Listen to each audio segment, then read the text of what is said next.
It's the main event. I'm your humble host, Stephen McCollum, and you know him as 17-year NFL veteran, 3-time Super Bowl champion for your Dallas Cowboys. I don't know why I'm saying it weird, but like BYU last night, he came back from a 22-point deficit to just be a winner of life, folks. Dale Hillestrate's here, everybody. Good morning, Stephen. How are you? Doing great today. It's Wednesday. It's hump day. I always look forward to hearing your stories. Anything happened yesterday afternoon? I had to deal with that flat tire, man. Well, why didn't you change that tire at your house? Because I don't have a spare. Why don't you have a spare? Because cars today don't have spares. Does your car have a spare? Yeah. Are you sure? Yeah. You're positive? Yes. What year is that car? 2021. Yeah, that's because it's a GMC, though. They do weird. They do things weird. It's a Lincoln. Oh, yeah. Well, okay, Lincoln. Whatever. Upgraded Ford. Well, apparently, yeah, there's enough in there that you can Lincoln. When you pay so much for a Lincoln, you can afford to put a spare tire in there.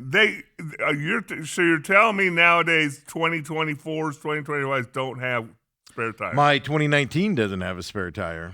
Or did you lose it somewhere? No, it legitimately does not have a spare tire. Didn't fall out of the trunk. They give you one of those rescue kits. So if you get a nail in your tire, you put it in there and it puts the goo in there, and seals it up so you can get it someplace.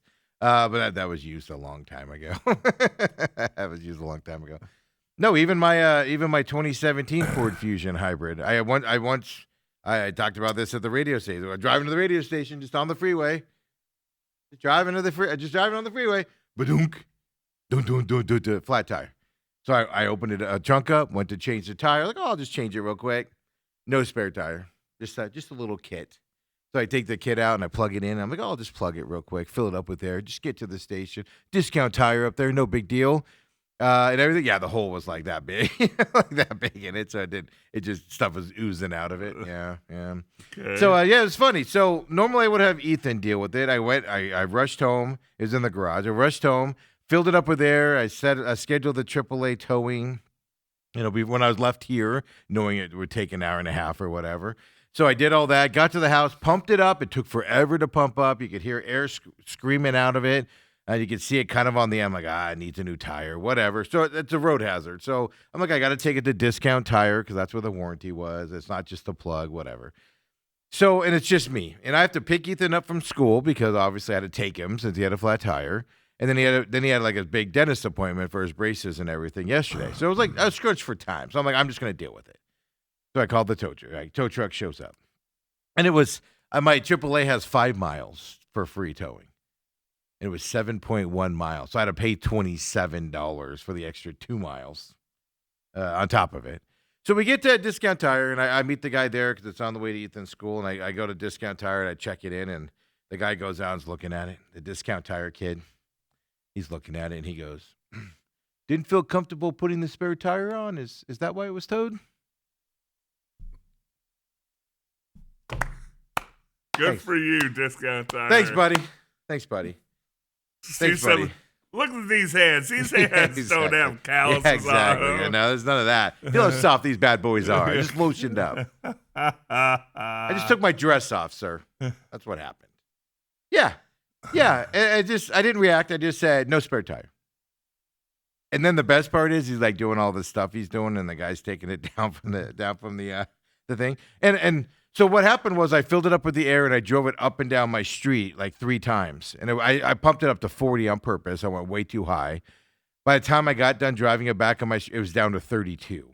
So it was one of those leaks where when you drove on it, you put pressure on it, air was going out quickly. Right. So I could have driven it there if I had somebody else, with another car, because I would have had an Uber back or whatever. And I didn't have time to do that. So I thought about it. Man, when that tire got there, just sitting on the back of the tow truck, 7 miles. The tire was flat again. So that's how fast the air was going out of it. But the Discount Tire guy totally made me feel less of a man yesterday. Thanks, buddy. So anyway. Well, you wake up this morning and it's a big day here in the Valley. Big basketball game tonight. Game Oklahoma 7. City. Game 7. No.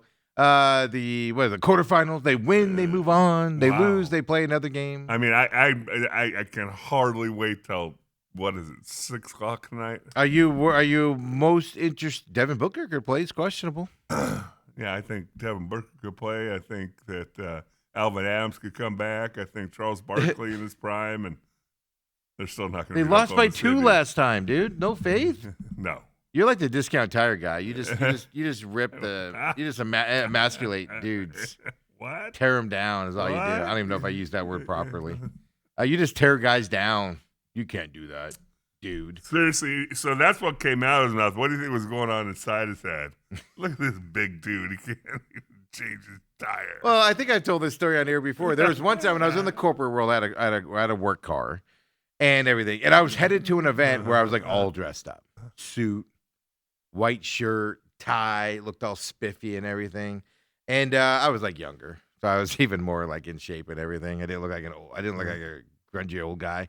I could walk back then and all that stuff, and it pouring rain, one of those monsoon rainstorms. I get a flat, doop, AAA, doot, doot, doot, doot, doot, doot, doot, doot. And they show up, and the tiniest lady you've ever seen gets out of the AAA tire thing, walks up to the side of the car, taps on the window, roll it down just enough so I'm not getting all wet. She changes the tire. Goes, all right, thank you.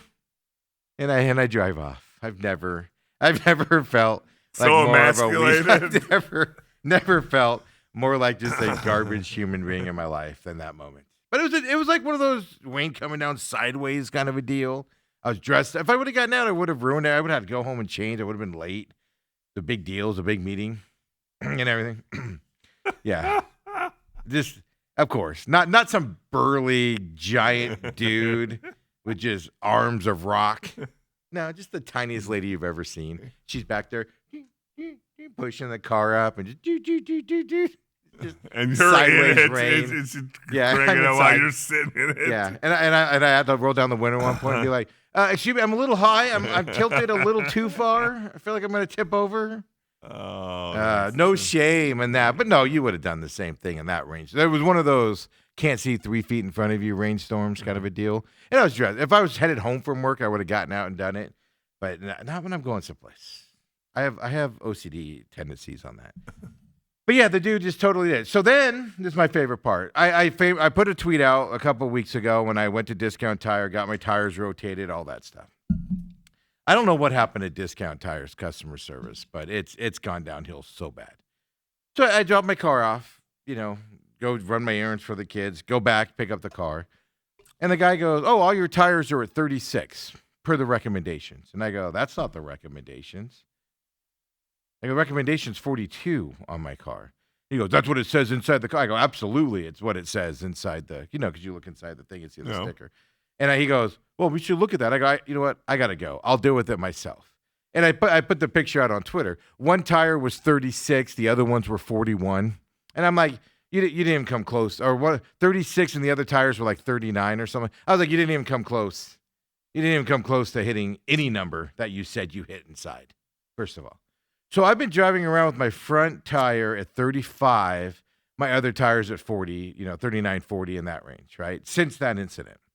So yesterday, since I'm at Discount Tire, I have like 20 minutes to kill. There's three ladies sitting in their car waiting to get air pressure checked. And I'm like, I'm going to go get in that line. They deserve to fix my front tire air pressure thing. One, since he just, totally made me feel like less than a human by not putting a spare tire on. And then two, they didn't do it right last time. So I'm like, I'm going to make them fill up my tire since obviously I haven't done it yet or whatever. So I sit in this line 20-something minutes now. I'm sitting there. Windows down, just listening to whatever on the radio, just playing on my phone, whatever, just sitting there and everything. And I get up there. She goes, "Look at me doing. What are you here for?" And I go, last time I was in here, you guys, I got a tire that's at 35. It should be at 42. The other tires are fine. So can you just put this tire to 40 for me so it matches the other tires? That's all I need done. She goes, "Okay, perfect." And she goes over and sets the thing at 40. I see her set it at 40. You guys know what I'm talking about? The air check line at Discount? Dale, you probably go on there a lot. And because you don't know how to fill up your tires. You probably go there a lot. So I see her put the thing at 40, and then she walks over and she's down doing something by my tire or whatever. but I never heard the machine go off. And she comes out, she goes, okay, all set. And I'm looking at my dashboard. It still says 35. And I don't hear the machine, the air per compressor go. So maybe there was air left in the thing. All right, cool. Maybe it needs time to censor it's at 30, it's at 40 now instead of 35. Maybe I need to just drive for a little bit. No, it actually went down. Now I'm driving around with the tire at 34. She actually took air pressure out of my tire. Do they not know how to work the compressor there? Do they not know how to work the compressor? I'm actually worse off today going into the free air check line than I was yesterday. Air's expensive, Steve. Does this stuff only happen to me? It kind of sounds. There are some things that only happen to you. Am I the only one that's experienced? This is twice now. The tire people can't get air compression right. The tire people, the experts in tires, can't get it right.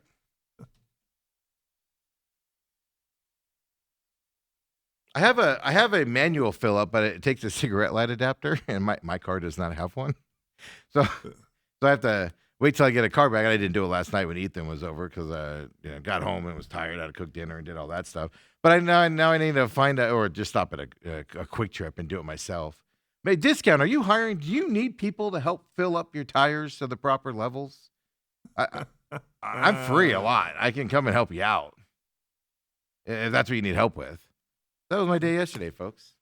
It's every day now. I'm convinced I'm cursed. I'm just convinced I'm cursed, man. So you just didn't want to try and change your own tire, huh? I couldn't. There's no spare tire. What I hate is the Quick Trips or whoever.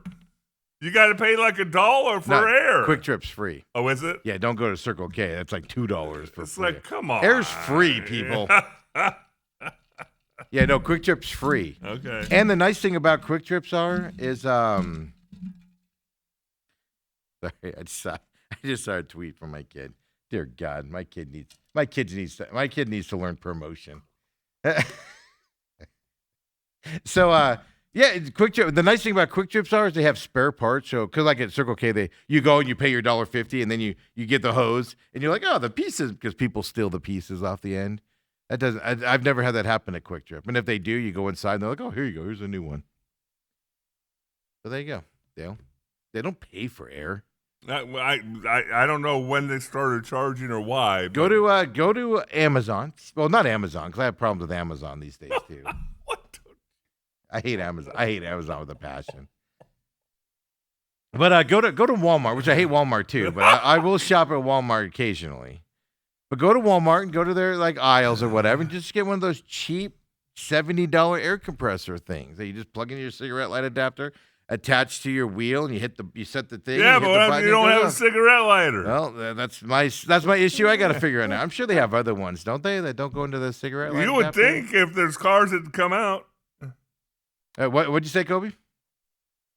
Yeah, exactly. You charge it up first, and then it runs off the battery, type of a thing. I have a cold battery charger like that you charge it, and then you don't need to plug it in anything. It just fires your battery up and everything.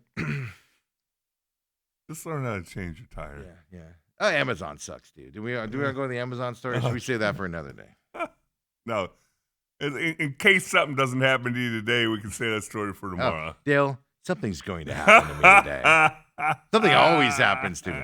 And it's just so funny, too, because like in the moment when the guy said it, because he's literally looking at his device.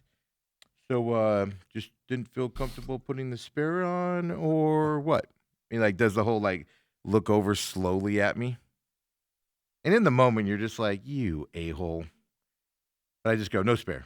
And I didn't. So as he's like doing stuff with Dale, I must have said there's no spare on these cars at least 10 times after that to drive the point home. He was all, oh yeah, I just did it. Do you know how many miles on here? I'm like, look, there's no spare on this car. 56,000. You know he's going to his buddies back there. See the big dude out there? I walked in and he's all like, this is the guy I was talking about. He's got couldn't change the tire. He's got so much money. He just gets his car towed. He pays $27 to go outside of his tow mileage. to get his car done. What in the world is happening? Hey, today we got a treat for y'all out there. Well, first of all, I have to announce this. Uncle Lou will not be joining us this week, Dale. Oh. Personal problem. No, seriously, he's he's fine. Everything's fine. But he's got to go to Omaha for an emergency type situation. So he's not able to join us at all this week. He was going to try to squeeze in today, and his schedule changed where he's got to get to Omaha a little bit quicker than he anticipated. So no Lou this week. Coming up here, of course, go to gamblu.com, see his blog for this weekend's action. About Business podcast, Sneak Teep, all is available on his website as well for the UFC fight this weekend. But, thoughts are with Lou and his family, and we'll see him next week when he comes back as well. So programming note for you guys out there on that. But today, we got a treat. We got an Emmy Award-winning comedian joining us via Zoom here at 9 o'clock, Dale. This guy, I'll tell you this. I've never taken a phone call before where the guy's like, oh, yeah, let me see what my schedule's like. Now, he contacted me. He contacted us to come on the show. He's in town this weekend at the House of Comedy over there in Phoenix. But I've never had a conversation with somebody where they go, you know what, let me check my production schedule with the Late Show with Stephen Colbert and The Daily Show. Let me see what our production schedule's like and see what time I can join you. Never had that conversation before, Dan. Usually it's, that's my lunchtime. I got to take the trash out at that moment. Maybe you can join you after that. Usually it's that stuff. But Emmy Award-winning comedian joining us, Paul Mercurio. Will be joining do you know us. where he's performing this weekend? House of Comedy. Okay. I already said that, Dale. Way to pay attention. I wasn't paying attention. It's over in Phoenix. Okay. It's over in Phoenix. We'll get you all those details in there. He's headlining over there. He's the warm-up comedian there. So if you go to these late-night shows like The Late Show, Jimmy Kimmel's show, they have a comedian that goes out, I don't know how long before the show starts, and does a little act, gets you warmed up, gets the audience all, excited and laughing and in a good mood before the show starts. And guys like Jimmy Kimmel come out and ruin your vibe, that stuff. Wow. No, sorry, I went with Jimmy Kimmel, not the other way. But no, it's going to be fun. He's a founder, writer for The Daily Show as well. So he's got some comedy chops, some funny stuff out there.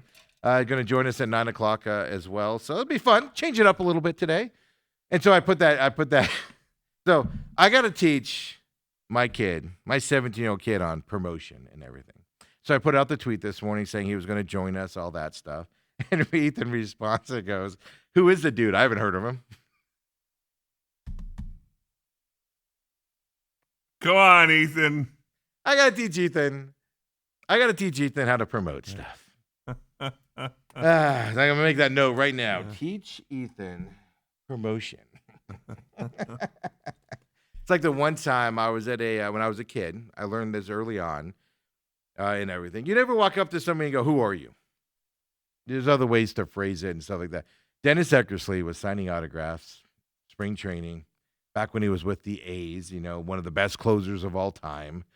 And this guy walks by and goes, yeah, let's skip this line. I don't know who that guy is. I've never seen somebody get so mad so fast in my life. Dennis Eckersley got pissed. He's one of the best closers with the A's, Yeah. And everything. And literally the guy wasn't being like mean or nothing. He was just telling like his buddies or whoever it was. He was just telling them like, I don't know who that is. Let's just skip that line. So I got to talk to Ethan about that. Do some lessons here today as well. So a good show coming up for you, Dale here. What happened to you yesterday? Anything exciting happened to you? You going golfing today? Going golfing today. See if I can do good on what I did over the weekend. And Right. We'll see. Usually Right. with my game, you don't get 2 good days in a row. Yeah, it's usually it's one good one, one really good one to keep you coming back, Yeah. and then a few snotty ones out. That's what I would say when I golf. No matter how bad the round is on hole 18, I'm like, let's finish up good. It makes you want to come back. You'll forget about all the other stuff. If Right. you play 18 well as well. So, I mean, baseball is just lighting it up, Dale. I know, you're excited. Jeff Kent's in the Hall of Fame. You're excited that Barry Bonds and Clemens and those boys aren't eligible for Hall of Fame vote again until 2031. You can't believe that, and you wouldn't know it if you didn't follow baseball. But you probably don't know this as well. Diamondbacks pick 15th in the upcoming Yeah, 2026 and all Major League this Baseball. talk you and Coop were doing, oh, it's probably going to be the Twins. Oh, it's going to probably be the Pirates. Yeah. Wait, It's are you definitely saying it's definitely not going to be the White Sox. no? Because they're going to screw the White Sox over. They're 27%. Who got the first pick there, Dale? Chicago White Sox. Yeah. There goes that theory. So what we learned yesterday is Major League Baseball isn't a conspiracy as the NBA is with frozen envelopes and stuff like that. Major League Baseball's on the up and up. Good for them. My other favorite part about this whole thing, like a lot of play was put up on it yesterday. I just happened to have turned on Major League Baseball Network when it was going on. I forgot about it. I just turned it on because I wanted to see, some big signings. Pete Alonso is currently, as a free agent, trying to figure out where he's going to go. The Mets don't want to give him more than 3 years on a contract, and the other teams look like they're going to. Schwarber re-signed. The Phillies. The Mets take a lot of grief for spending a crap ton of money on players and then not performing and making it to World Series, etc. The Phillies are at that level. They've been at that level the last couple years.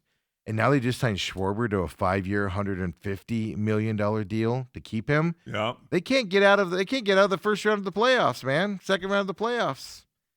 And they're just funneling money into that Phillies team. When are people going to start making fun of the Phillies like they do the Mets is my question. But I'm watching this, and everybody's losing their mind. I tuned in late, so I was like, eighth pick is what I think I tuned in and stuff like that. These are kids. These are kids that you're not going to see. You're going to see maybe in the first round 3 or 4 of these kids in the next couple years. Otherwise, they're just going to filter away down in the minor leagues for 4 or 5 years. You might get 1 or 2 special ones that get calls up and performs well, stuff like that. Like occasionally get the Paul Skeens out there, the Alex Rodriguez's, things to that effect. But the way people are losing their mind at their draft pick, does it really matter for any time close in your future? No, and that's the thing that I think, unless you are a seam head galore. Yes.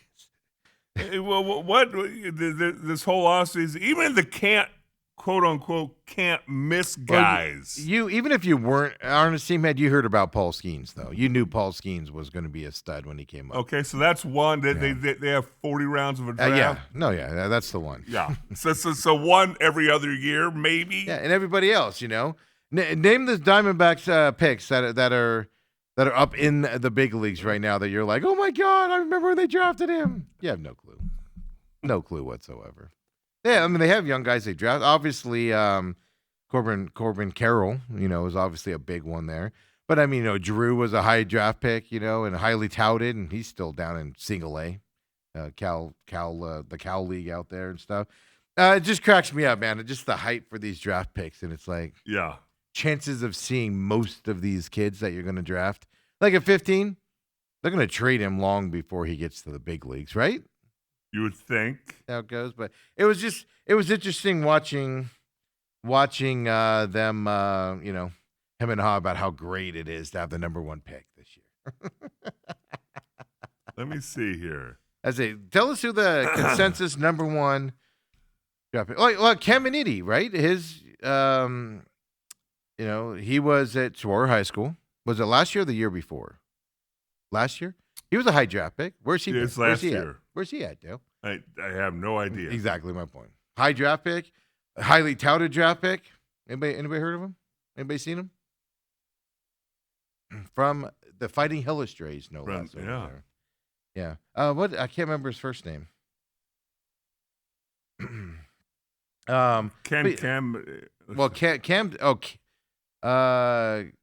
What was his dad's name? Cam.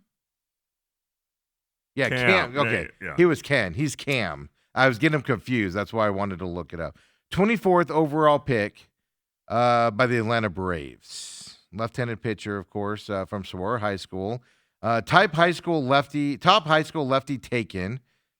Mid 90s fastball. Big lead bloodline, obviously, with his family line and stuff like that. He signed with the Braves for $3.6 million. At that point. All of that touted, all of that everything. He's developed a 4-pitch mix, so he's got a fastball, slider, curveball, changeup. He's a top prospect in the Braves system with that. So he was in Low A Augusta in 2025. I'm going to try. See my point here, folks? Yeah, I'm going to try. So, I pulled up a couple different years for the Arizona Diamondbacks. 2010, the 6th overall pick by the Arizona 2010. Yeah, We never saw this kid. guy named Barrett Laux. Yeah, never. I said we never saw this kid. Let's see here. How about 2020? Let's see what who their first pick was. Bryce Jarvis. I at least heard of that. We know Bryce Jarvis. He's a decent, he's a pitcher, right? He's a decent pitcher in the league, hanging around. Yeah, but that's your first pick. 2022. Oh, Drew Jones. Yeah, I'd say now you're getting into the Drew Jones, Corbin Carroll type draft picks here. But Drew Jones is still in single A because he's injured all the time. Yeah, I didn't realize Corbin Carroll was their 16th pick. Yeah, in the 2000 and whatever draft class, the 2008 2019. Yeah, and we'll go through one more just to see. I mean, every once in a while you get that one guy that can come up and play for you, and you've heard of him. Most of these draft picks you don't hear from, or they're just, and it's not a knock on them at all. They're just regular players that bounce around from team to team to team over the time and stuff like that. Hang on, but it's rare. Yeah, Tukey Toussaint. Wait, what? Tukey Toussaint. That's the guy's name. Yeah, 16th overall pick. For the Diamondbacks? In 2014. I feel like you have to draft him as a Diamondbacks, right? Like they won't let you not draft him. No, that's a name I would remember if he made it. And let's see, 2023, Tommy Troy. Where's Tommy Troy? I think he gave me my fries at McDonald's the other day. He's in AAA. I shouldn't say that. He's in AAA. I was just having some fun. You just don't hear about him in the baseball context. Right. Yeah. Yeah, so it's just kind of crazy. But it was just funny watching the hype, man. White Sox celebrated that number one pick yesterday and everything. So who is the number one prospect? Let's see here. Prospect in MLB draft this year as of right now. The consensus number one prospect is shortstop. Shortstop. Well, wait till you hear this name. Roach Chalowski plays at UCLA. Chawalski. Is that what it is? I think I've heard his name. Okay. From UCLA. Highly touted player. Excellent defensive skills. The Washington Nationals. Oh, wait. No, mind. Oh, that's 2026. Yeah, Chalowski is what you said. Chalowski. Yeah, because I think he already got drafted, right? He got drafted before and then went back into the system. Yeah, and everything. So then, but last year, the Nationals 2025 draft number one, they drafted high school shortstop Eli Willitis as the overall prospect. He's the number one overall. Yeah. Yeah, it's kind of crazy. You hear of him, folks? No. You hear of him? Just the excitement around that last night was funny. But go ahead, Diamondbacks. Do your thing. 15th draft pick. Get your future trade bait. Draft your future trade bait. And we'll move on with our lives. There are an average of about 40 rounds per Major League Baseball draft. But then you've got they changed it a little bit this year. But then you got the I forget what they call it, where you get extra draft picks with guys. So like if Zach Gallen signs a deal for more than $50 million in total value, the Diamondbacks, a compensatory pick. Right. Diamondbacks will get a compensatory pick for that. A little bit different than football. Yeah, but it's kind of like what's that draft that, they don't really have anybody going where you leave supplemental. It's kind of like that, where guys leave you or whatever, and you get an opportunity to rebuild it back up and stuff like that. But so everybody get excited. Major League Draft pick is coming up here. Study it. Dale, I'm going to expect you to have a mock draft here for Major League Baseball. We'll see who the Diamondbacks take. Did you text Issy and tell him congratulations? On the White Sox? Yeah. No. No, I didn't even think about it. But why I don't know. He's enjoying the Bulls right now with the Bulls and how good they're looking to start this season. He's enjoying that a lot as well. So Robert says you may have been the only male in the air pressure line at Discount Tire ever. Now there's probably other sickos like. Yeah, I don't know, Steve.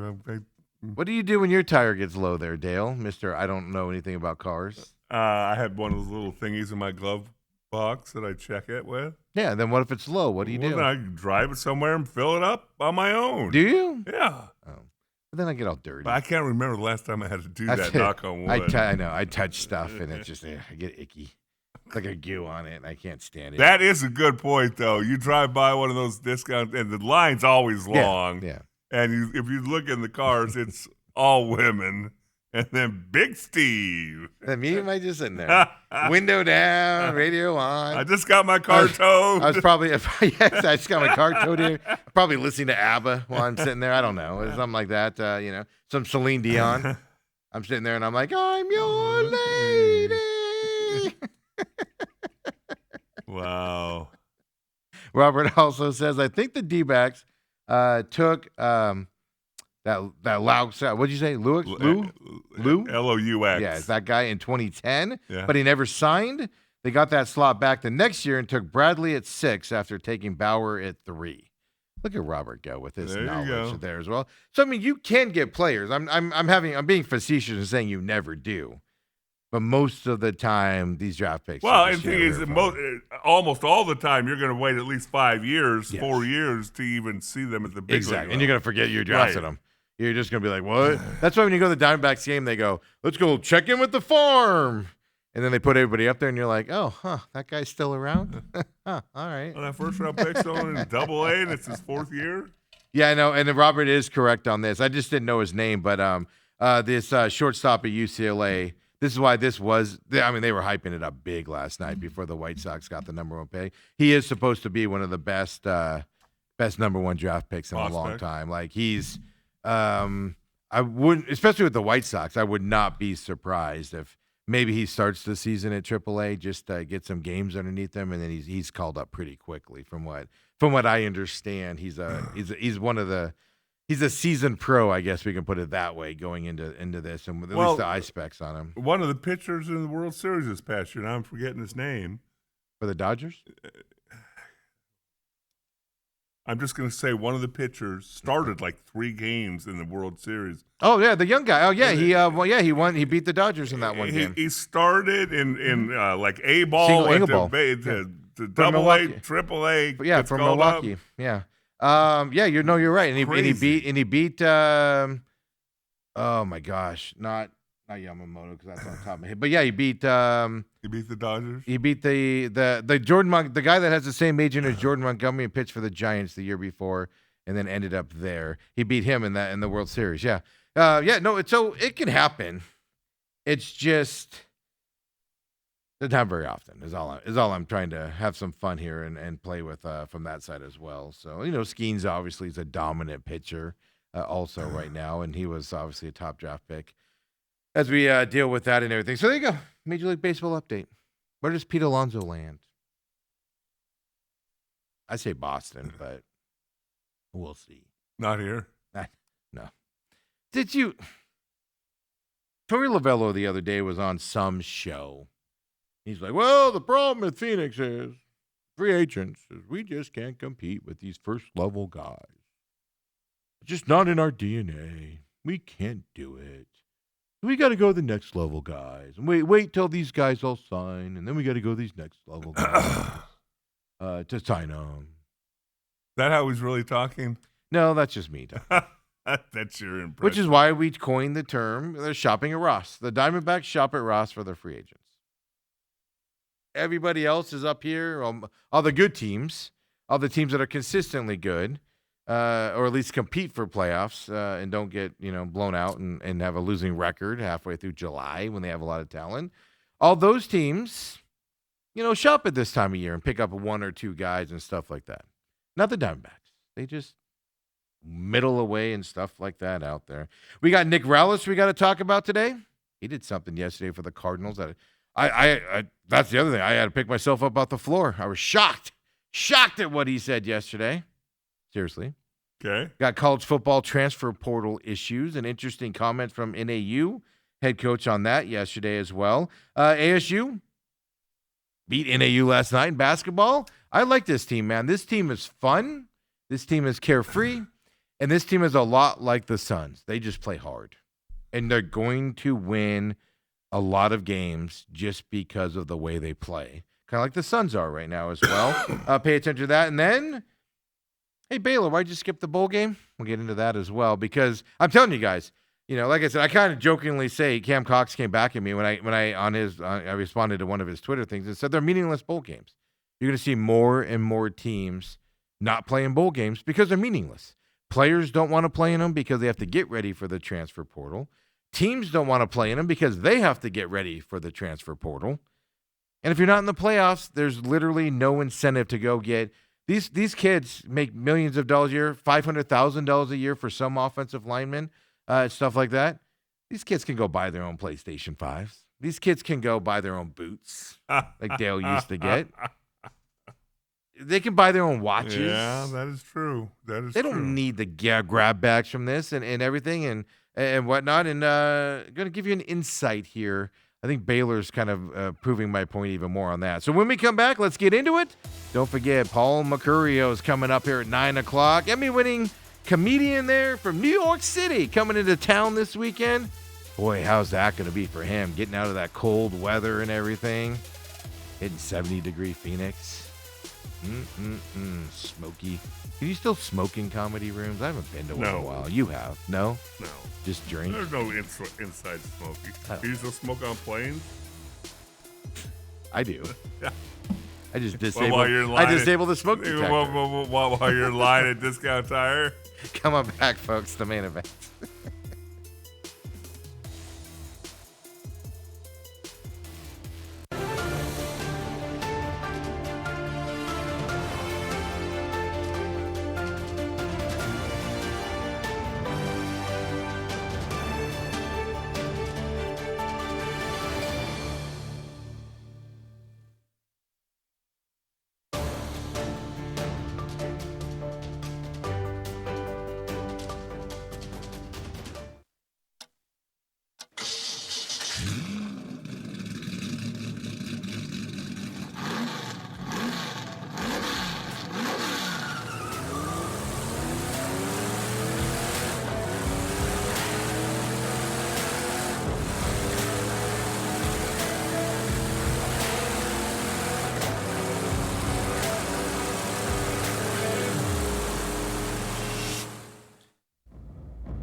And we're back here. Main events coming up to 9 o'clock where Emmy-winning comedian Paul Mercurio is joining us here coming up as well. But Dale. I can't wait to find out that you're mispronouncing his name. I know. You saw what I did right before we went on air, just to re-verify it again. I told Dale, I said, this isn't a UFC situation where I mispronounce it and the fighter's not staring me back in the eyeballs when I mispronounce their names. That's part of the skit of the UFC portion with Uncle Lou. No, we're good on this one. I'm confident of it. Okay. Unless he said it wrong on his voicemail to me, then that's not my fault, right? As we deal with that. But hey, Baylor, I'm gonna talk about this real quick here because you were part of the bowl system where you famously say you guys didn't want to go to the Sun Bowl, you voted to, and nobody showed up to play, etc. And we've seen that throughout the years. But I'm not kidding you. We're going to a system where teams are not going to want to do the bowl. It's changing. And the bowl system is going to die except for the play. Especially when they go to 16 or 24 teams, you're going to see bowls just go away. People aren't going to want to play in them. Yesterday, Baylor president and head coach got together. Athletic director is somebody. I apologize. I don't know who it is.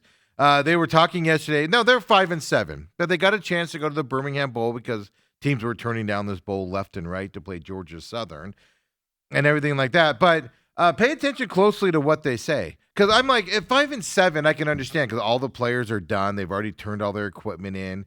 If you don't know, players don't just stick around school. They go work out. They go back home. They do stuff like that because, they don't care.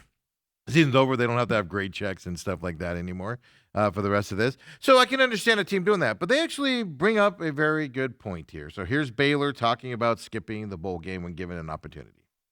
Yeah, as Doug said, as we evaluated that situation, we felt like given the season that we had that was disappointing for all of us, the better use of our time and energy over the next 2 or 3 weeks was to focus on next year and to prepare for the portal and to make sure that we were ready for the portal and what we had to do to be there. If you played in that bowl game, which we frankly didn't earn the right to play in a bowl game given our schedule or our outcome, it was going to take all of our time and energy to do that. And then we would be behind going into the portal. And you saw a lot of 5-7 teams turn down the opportunity to play in bowls for the very, very same reason that we did.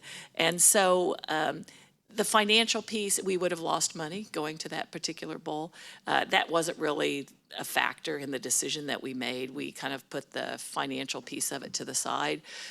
It was really more about where should our time and energy be spent that was going to position us absolutely the best, have the best opportunity to have a better season next year than we've had this past year.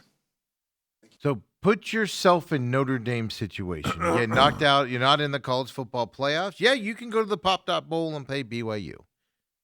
But isn't Notre Dame going to have an advantage over their competition, quite frankly, by getting ready for the portal, getting kids to sign to the portal, more recruiting window time, etc., instead of going and playing in the Pop-Tart Bowl than their competition who's getting ready for bowl games and kind of splitting their time between the two?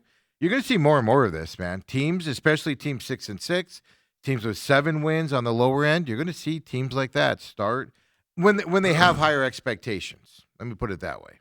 I would guess it would be easier to swallow if I'm a fan or whatever of Notre Dame if they just shut up and say we're not going to play Instead of bashing the ACC the whole time. Now ACC and saw where the Big 12 commissioner called their. Yeah. Well, you know why Brett Yormark attacked Notre Dame's athletic director, don't you?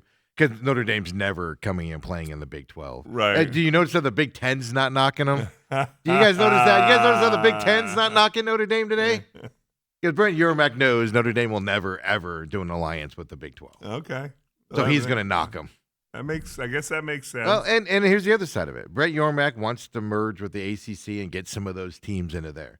So he's going to take the ACC side. You just got to pay attention to that stuff with who's barking. You know who's not barking? The SEC's not barking at Notre Dame right now.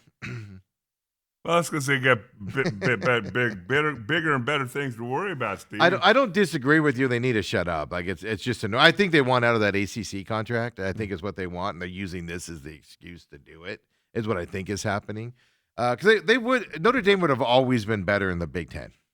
Yeah, but they want to get the better deal. And well, the Big Ten wouldn't give them the same kind of deal. Yeah. So, but I don't know. It's just you're going to see these bowl games are meaningless, not just for the players who have to get ready for. If you're a player and you know you're going into the transfer portal, you're going to go risk an injury in a meaningless Sun Bowl, a meaningless Pop-Tart Bowl, a meaningless Holiday Bowl. If you're going into that portal and risk blowing out a knee and then not getting an opportunity to go someplace else and earn some more money and stuff like that. And then, like you said, you heard right there, if you had a disappointing season this year, like 5-7 teams, there's a lot of reasons not to do it. But like I said, I mean, think about it from the perspective of, like, I'll even throw BYU out there, right? And in terms of that, they had aspirations to get into that college football playoffs and just missed out. Hey, man, if we can go and recruit 2 or 3 additional guys at these positions, they'll pump us up and we'll be in this game. We'll be in the playoff next year. And that's where you want your focus to go. I could see teams starting to do that. That's what's making these bowl games meaningless. And I think Baylor's right on point with it. And I think it's the attitude of most schools out there.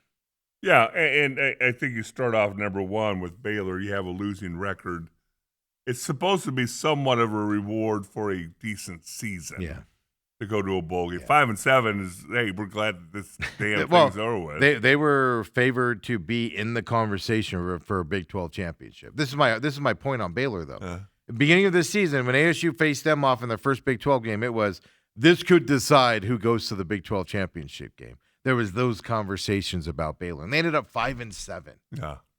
So disappointing season. Hey, we got to improve. A coaching staff can go, I'm going to get fired if I do this again. I need to get out on that recruiting trail, and we need to get transfer portal kids in here. I need to get donors to give us money for the NIL and stuff to that effect. We're not going to a bowl game. I'm going to go save my job here with all this stuff. I'm not going to go to a meaningless bowl game that means absolutely nothing to anybody. Half our kids are transferring right now. Half our kids are going in the transfer portal. Why am I going to go play a game with them when I can do this other stuff? It's just you're going to see more. And this is what the byproduct of a playoff does. And it's going to get worse when they go to 16. It's going to get worse when they go to 24. It's just going to get worse and worse and worse to the point where bowl games just aren't going to be played anymore. I saw Rick Neuheisel, McClintock High, all-star, a Hall of Famer there, Dale. Is he? He said, I don't know if he's a Hall of Famer, but he obviously went there and dominated. He's got to be, I would imagine. Yeah. But he flat out came out and said, he goes, you're going to see bowl games at the beginning of the year coming up instead of at the end. So kind of like you start your season with a bowl game and then go into your regular season. And I was like, I don't understand how that'll work either. Right. But how do you select the teams? Well, that's a good question. Well, it's kind of like how you do now, I guess. Who's going to bring the most people? I don't agree with that either. I just think, especially the way the leagues are expanding. Like I told you guys what I would do, conference championship weekend. If you're bowl eligible, you're playing somebody. So one's playing two, just like you got now. You have the regular championship, and then everybody else matches up underneath them. And that way it's fair, so nobody sits at home on that. There's no more conversation over, they sit at home and they jumped the guy that didn't sit at home and blah, blah, blah. No. Everybody plays that extra game. And then you're just adding extra games into this whole deal. And eventually, what do they play now? 12 games? And then the bowl game? If they go to a bowl game? 13? You're going to be at 14, 15 games soon. Why do you even need a bowl game at that point? It's too. My head hurts. Bowl games are going away and they're meaningless, folks, is what But I'm how trying to tell do you. you do the holidays without bowl games? How do you get up New Year's Day, Steve, without? But you don't. When we were younger, I'm gonna put me in here. When you were ancient, you didn't get anything. But the Rose Bowl probably is the only thing on your black and white TV. But when I was a kid, you woke up and you had all the January 1st bowl. There's like 3 on January 1st now, and it's so important they just moved the Holiday Bowl to January 2nd for this year. Woo! It's not like it was before.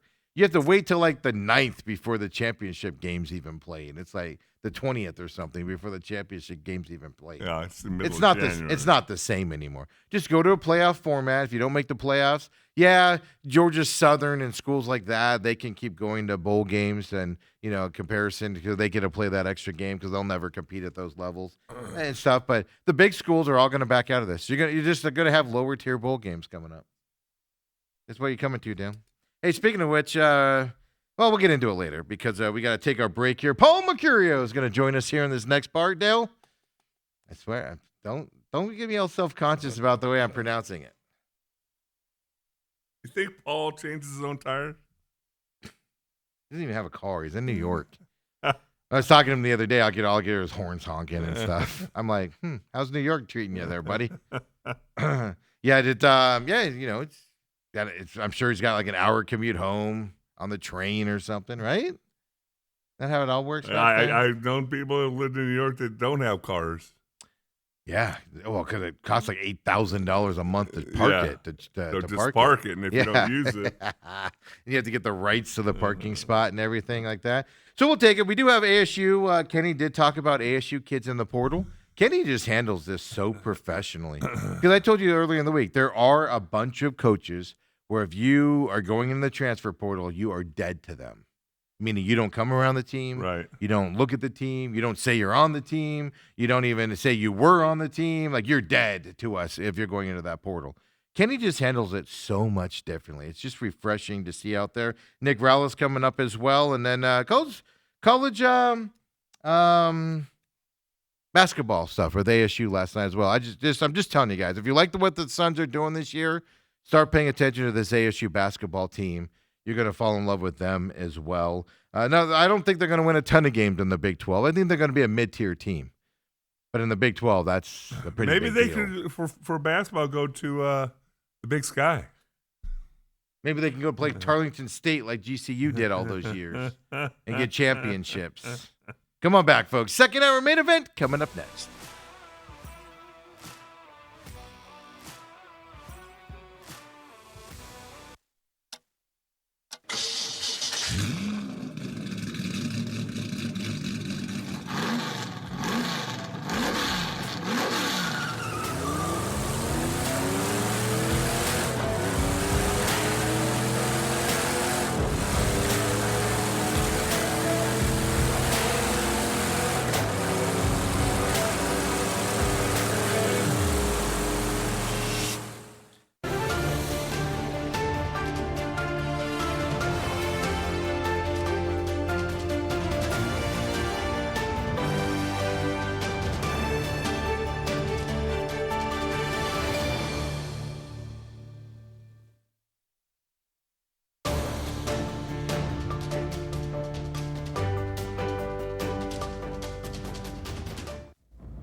And we're back here, second hour main event. Of course, I'm your humble host, Stephen McCollum, and 17-year NFL veteran Dale Hillestray is here to my right as well. And Dale has been chomping at the bit at this ever since I told him that this gentleman is going to join us. Dale loves his comedians out there and always hitting Holmberg up for free tickets and everything and everything. So, Dale, you guys see, I want to see you work your magic here as well. Paul Mercurio is going to join us. He's an Emmy-winning comedian, excuse me. You've seen him in his frequent appearances on The Late Show with Stephen Colbert. He's been in his comedy specials on Comedy Central, HBO as well. This is what's fascinating, Dale. He hosts his own podcast, Inside Out with Paul Mercurio. He's had guests like Bryan Cranston, Stephen Colbert, Paul McCartney. He's headlining Rick Bronson's House of Comedy this weekend, Friday and Saturday, 2 shows both nights, Dale. So you can catch the early one before your bedtime if you'd like out there. Paul Mercurio is joining us here right now, folks, as well. And we'll get him on here. I know he's on. Kobe's just got to put him on there. Hey, how you doing, Paul? Oh, can't hear you. No levels. Kobe's checking our end as well here really fast. So and, we can talk bad about him right now because he can't say anything about us. The question is, is he in town or is he still in New York with the weather and everything? I'm sorry, Kobe, what'd you say? Yes, he does. I tell you what, you two stare at each other real fast. I'll be right back. I'm just anxious to see if you've been butchering his last name all morning or if you've been pronouncing it right. So we've got a list of questions we're going to talk to Paul about. It's up at he's be up on High Street. I see the there. It's me. There we go. All right. Yeah. Oh. Okay. Now he's giving me sign language, and I'm trying to lip sync. Oh goodness. Always be prepared. And I don't think we're prepared because we thought we had everything rolling this morning. We got a list of questions that we're going to talk to him about, and kind of interesting when you look at his path. He used to be a lawyer. That's pretty cool. I'm seeing more and more of the hecklers and audiences now, and kind of getting his take on how you handle those kind of situations, because I could see myself getting pretty riled up when guys trying to ruin your show and think they're funnier than you are and all that. So I don't know where Steve is when he's coming back. And other than talking sports, I don't know what else. Let's see here. He's got a son. He plays baseball, and it is interesting. I can probably answer some of these questions. I'm sure it is a little bit harder to do stand up these days because of the political climate, and I'm sure there's people who get their feelings hurt, and I got to test the waters a little bit, and I'm answering all those questions for him. Okay, well, good. All right. Paul, I hate to do this on air and everything, but we don't have levels from your side. So is your volume on and everything?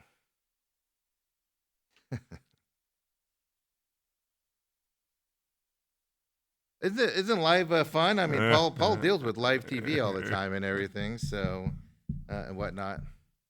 I tell you what, let's take you off here. We'll take a quick break and let's talk and we'll figure it out. All right, that way we're not doing it on air. So, Kobe, go ahead and throw it to break real quick for me, and we'll be right back here with Paul, folks.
Can you hear me?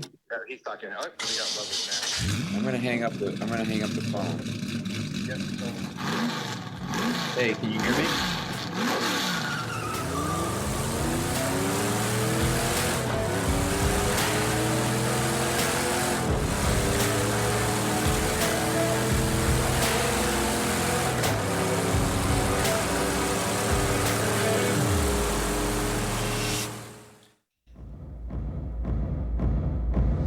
Can you guys hear me?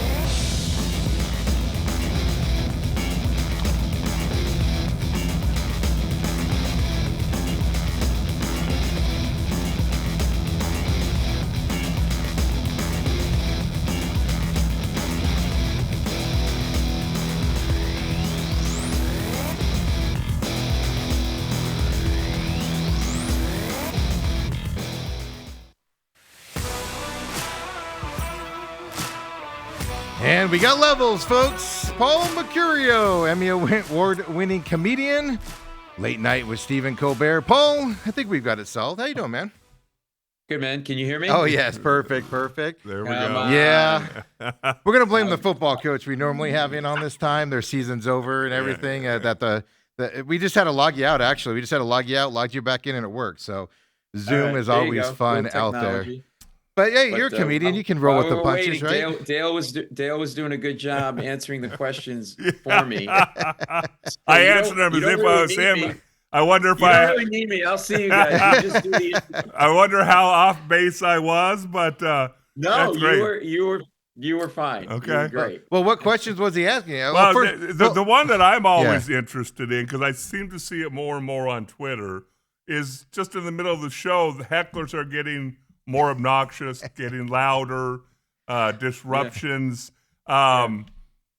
Do you like have something set in mind to prepare to battle it, or you don't know what's coming at you, so you just have to do it by the seat of your pants? Well, a lot of communities will have stock lines, and there are stock lines out there you can use, like, hey buddy, the guy will heckle you, and then you'll be like, yeah, well, hey buddy, I could have been your father, but the dog beat me over the fence. Like, that's one of the, like, so, Right. and you can use that anywhere. Like, if someone's obnoxious to you at the market or your gas station. But no, what I do is, here's what I find: when they're in the darkness, they're brave, but when you shine the light on them, they shrink. Yeah. So what I do is, if someone is giving me a hard time, which is very rare because I talk to the audience a lot, so I think they know, like, I can kind of handle myself. But if it's usually they've been, they're drinking and they're a little tipsy.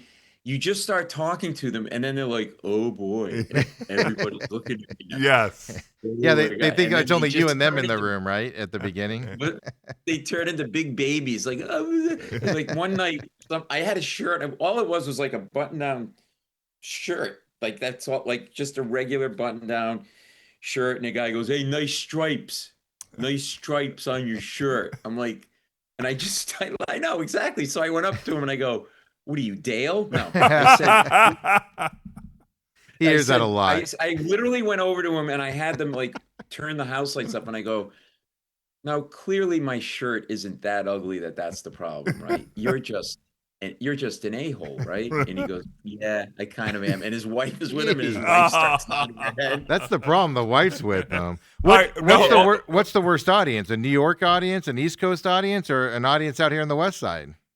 No, I mean, they're all great. They're all great, and I'm not like pandering. It Right. really is you. Like, if you can't, at this level of doing this, if you can't handle an audience or get them turned around, especially if you're a headliner, you shouldn't be doing it. It's usually not the audience's fault if a comic doesn't have a good set. Like, you just need to know what you need to do.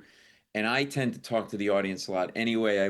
But not to do crowd work, and I just like talking to people because you get these amazing stories. Right. Like, I had this guy, and I go, "You're in a bad mood." He goes, "Yeah." See, because I'm doing a Broadway show too called Permission to Speak, directed by Frank Oz. And the premise of the show is we're disconnected, but if we get together and on stage and share stories, you realize we have more in common than we think, and maybe we don't have to be so divisive. It's not a political show. So I had a guy on stage one night, and I'm going, "What's going on?" He goes, "Yeah, I'm in a bad mood." "Yeah, what happened?" "I broke up with my girlfriend." "Why?" She goes, "You wouldn't listen to me." I go, "What happened?" He goes, "I told her not to shoplift at CVS." And I'm like, "Wait, did you just say at CVS?" This is all true, guys. I go, "Yeah." He goes, "Anyway." I go, "No, not anyway. What are you talking about?" He goes, "Well, I taught her how to shoplift." Anyway, I go, "What?" He goes, "Yeah." He goes, "That's how I make my money. I shoplift, but I shoplift at really nice places like Slacks and Saks and Bloomingdale's and Neiman Marcus, and then like Louis Vuitton bags, and I sell them." Now everybody's heads are exploding in the audience because this guy thinks this is normal, right? Yeah. I go, "So what happened?" He goes, "Well, she saw me getting nice stuff. She nags me, teach me. I'm like, "I'm not going to teach you because you're just going to waste it and shoplift at stupid places." He's not saying don't shoplift. Right. He's saying if you're going to shoplift, do it at the right. Like, this He's got was like- levels. So I go, "What happened?" He goes, "Well, end of story." Sure enough, 2:00 in the morning, I teach her, and like a week later, 2:00 in the morning, my phone rings, and she's been arrested at CVS for shoplifting lipstick and a hand mirror. And I said, "What happened?" He goes, "Well, I went down there. We got in a big argument in the back of the squad car, and I broke up with her." I go, "When?" "A few days later." He goes, "Nah, in the back of the squad car. I don't need this aggravation." And like, you go, okay, well, like, this is, and so what you realize is everybody's got something in their life, and some people live their lives in a way that we wouldn't, but it's interesting anyway. That it's interesting to see how other people live, So I want to get a bearing on you. We talked about our show. Usually we start our show every morning with what happened to Steve the day before. I'm that guy, by the way. I don't shoplift or anything, but I'm that guy. Just the weirdest things happen to me. And he's been on a roll this last week. it's So been brutal. yesterday he got a flat tire, all right, and he gets it towed to Discount Tire to get it changed. What? And the Wait guy, a minute. You gotta change the tire yourself. I was gonna say, gotta are you a change tire changer? Oh my God, you're not a man. I'm done. Bye. I can't. Hold on. This interview is over. Goodbye. Hold on. You live in New York City. I'm assuming you don't have a car. Do you have a car? No, I actually heard you in the break. Okay. The previous segment. Yeah. Yes, we have a car. We park it on the street, but you're also right. I get around on the subway, Yeah. but we do have a car. Okay. And Well, so new but cars, we park. new cars generally don't come with spare tires anymore. That's the Oh, problem. here we go. So what do you That's do? the- What do you do? No, you're just Mr. Highfalutin big star, host your own show. You don't want to get your little hands Well, greasy, do you? Okay, first of all, you're No. right on that. First of all, but second of all, it's even worse because I have it's my 17-year-old's car, and I had to take him to school yesterday, a flat tire in the garage, etc. And I was going to have him help me, but then we had a big busy day. I can make all these excuses, but the guy at the tire place looked at me and said, he literally looks at me and goes, "Didn't feel safe putting the spare tire on, huh?" And I was like, done. I was like, all right, thanks, buddy. That's the stuff that happens to me. And Just then- little comments like that. And then he got in line. We have discount tires out here where they'll do a courtesy Free- check of free your air. air for Yeah. free. Yeah. And it's him and 12 other housewives that are in Yeah, this in their line car, because he yeah, can't yeah. check his own air. Yeah, and I'm getting the air put on there. There's more to that story, but we'll just leave it at that. You know, Hey, no, I Paul, know I my- apologize. You probably thought I was a cool guy coming on here, and now you're learning the truth. I apologize. Well, I thought you were a guy. Apparently it's not. All right, Apparently you're the not. number one question that you put on here, this is fascinating to me. What happened in your life that made you go from being a lawyer and working on Wall Street to go, I'm going to go make people laugh? You sound like my father. Why do you have to be so judgmental? I just met you like 5 minutes Yeah, ago. well, I'm not the guy working with a guy who doesn't know how to check his own air tire. Well, we should get into Dale's car knowledge first of all. This is an NFL veteran. This guy gets dirty, slopped around the mud. He gets a little grease on him, and he flips No. out. I mean, let's be honest about this. But no, how much did you pay your way through law school, or did your parents pay it? Because that's my question on this. we Are they don't, mad because they paid all this money and now you're a comedian? No, they just basically you're dead to us, I think were the words they used. No, I paid my way through. I went to law school in DC and went to Georgetown Law School, and I ended up in New York City doing working at a big corporate law firm doing mergers and acquisitions. And if people don't know like what mergers, M&A, it's called Yeah. It's like when you eat, you have a salad, you have a steak, and you mash that all together. That's the acquisition. And then a couple of days later, you take a really huge poop. That's the merger. And I was the colon. It all went through me. Okay. And for some reason, I always loved watching stand up as a kid. Like I begged my parents to stay up late. You know, whoever was on that night. You know, Rodney Dangerfield, Steve Martin, whatever it was. But I never thought I was going to do this. So I'm working like all-nighters and stuff. And I started writing jokes as a hobby. I amassed like a 15-page document with jokes. And one night, Jay Leno was the private entertainment that my firm was invited to. There was a big grand opening of a client's company, and Jay Leno was private entertainment. I print the jokes out. I go up to him after his performance, and I'm like, I don't know if you need jokes, but I got jokes and you could have them. And I hand him like a document, like 50, and he takes them. He's like, okay. Really does talk like letting the helium out of the balloon. Like, it's like that, right? And his head's moving around. It's giant, like a Macy's Thanksgiving Day parade. And then a couple of days later, my phone rings. I'm not making this up, and this is on the other end. It's Jay Leno, it's Paul there. And I'm like, there's no way Jay Leno's calling me, right? So I thought it was my friend David pulling a prank because he liked to do voices and stuff, and he knew I met Leno. And I go, yeah, really funny. David goes, no, really, Shana. I go, David, I'm literally pulling an all-nighter on this deal. I don't have time. No, it's Jay Leno. I go, stop. I know it's not. No, it's really Jay Leno. And I actually said to Jay Leno, you do a lousy Jay Leno, okay? He probably agreed with you though, right? He probably went, okay. Exactly. I think I do a pretty good man. And then a couple of days later, he said to me, I'll hire you to send the jokes for the Tonight Show monologue in my act, and I'll pay you $50 a joke. And then he goes, by the way, what do you do for a living? I go, I'm a lawyer. And he starts busting my chops. Yeah. He goes, I knew it. I go, why? He goes, you write like a lawyer. You're too wordy. He goes, get to the punchline already. He goes, writing jokes, not the Magna Carta.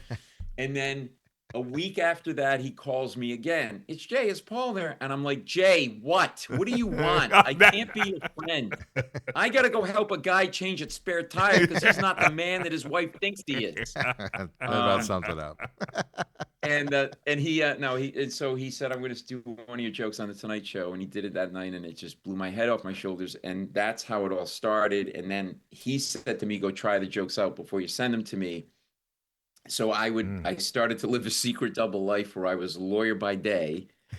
And at night, when all the other young associates were going to dinner for like an hour or two at 6 o'clock at night, I would go to dive bars around New York City working open mic nights in my little, Really? like in my Brooks Brothers suit. So I would literally get in a cab. You all I'd go dressed up. downtown. Speaking of Well, they hoity-toity, would what's that? speaking of hoity-toity, you're wearing your expensive suits, Yeah. merger and acquisition Exactly. suits at a dive bar, telling jokes. I know exactly. All right, I deserve that. I'll take it. And I So would so take my suit. so Yeah, go this ahead. this all this went down. Was this like a spur of the moment? Was this, hey, I got to start thinking about maybe making a career switch? This isn't like going from plumbing to asphalt work. Yeah. Yeah. Yeah. It's a bit of a How did that change happen? Yeah, no, it was over like a 2-year period that eventually it got to the point where I either got to do this or walk away because I started to literally have a double life. And like I said, sneak out of work. I go to these dive bars. I'd pick like a number out of a hat. I'd wait. I'd go on stage. I'd do my 5 minutes, and then I'd get back in a car and I'd go back to work all night. But I was becoming more and more obsessed with it. And I mean, it was bad, but these places were bad. I worked in a place called Downtown Beirut 2. Okay. There's a, Yeah. there's a So worse they were one. franchising. They were franchising, right? Or somebody blew up one. I don't know, right? This quick true story. I'm waiting to go on stage one night, and they would deal drugs out of this place. There was a hooker that worked out of there, and so there's a fight at the pool table. There's a guy on stage like playing "Blowing in the Wind." I'm supposed to go up next and do my 5 minutes of stand up. There's a fight at the pool table. This one guy like cuts another guy like along the side of his neck, not his jugular, but like he cuts him over at something, and he runs out and he starts bleeding and he's screaming, "Oh, he cut me, man, he cut me!" And the girlfriend's crying, "Oh my God, look at my boyfriend!" And the guy's on stage like, "He's man, sir, my friend." He's just playing, like he's not getting off, right? So I think the show's over. The cops are there taking a police report. This guy's bleeding, the girlfriend's screaming, and I hear the MC go, "All right, you guys ready for some comedy?" And I go on, all true. And I go on stage and I go, "It's nice to be here at Downtown Beirut 2. I always wanted to follow a slashing," which I thought was a pretty good line. I think it's a great line. Yeah. So the guy heard me say slashing who got cut because he's now drunk and just wandering around the bar with like a bloody cocktail napkin like this going, "I'm going to get that guy. I know He where didn't he realize lives." he was cut. Yeah. And he basically thought I was heckling him, and he goes, "Hey, you making fun of me? I don't need to take your crap." And he takes all the bloody napkins and he throws them at me. And they stick to my shirt, my white Brooks Brothers shirt. And now I got like the size of my fist of blood stain on my shirt. And I continue my act, and then nobody's listening because it's mayhem. And then the guy turns back to the bar and drunk, and he goes, "Hey, everybody." He goes, first he says to me, he goes, "Hey, nobody's paying attention to you." I go, I know. I said, because you're bleeding to death in front of everybody." And then he turns back to the bar. He goes, "Hey, everybody, shut the hell up. This guy's trying to tell jokes." And the whole place shuts up. And that was the night you Yeah. said, "I want to be a comedian." Exactly. That's exactly right. Hey, I do a lot of business stuff as well. And going back to that Jay Leno story, when you write a joke for a famous comedian or a comedian that has obviously an audience and stuff like that, is that still your joke, or do they get it because they tell the joke? It's their joke if they pay you for it. Okay, it's so it's their joke if they pay you. So he would pay me. It was on an honor system. Yeah. If he used it, he would pay you, and then it was his joke. Okay. And the art of that is, and I was one of the original writers on the Daily Show, and I performed on that show, and I've written in TV. You have to not write for yourself, but you have to write for that person In their voice, right? Yeah. Because one of the things he said to me in the first submission of jokes that I gave him that night, I handed him the jokes because he's like a big car motorcycle guy, and I had like 5 jokes about how I hated people on motorcycles because they would weave in and out of traffic. Yeah, And he's he like, ain't telling I'm just going to tell you right now, I'm not going to do jokes about motorcycles because I have a motorcycle. I'm like, okay, well, I still think you're an a-hole, but anyway, I won't do the joke.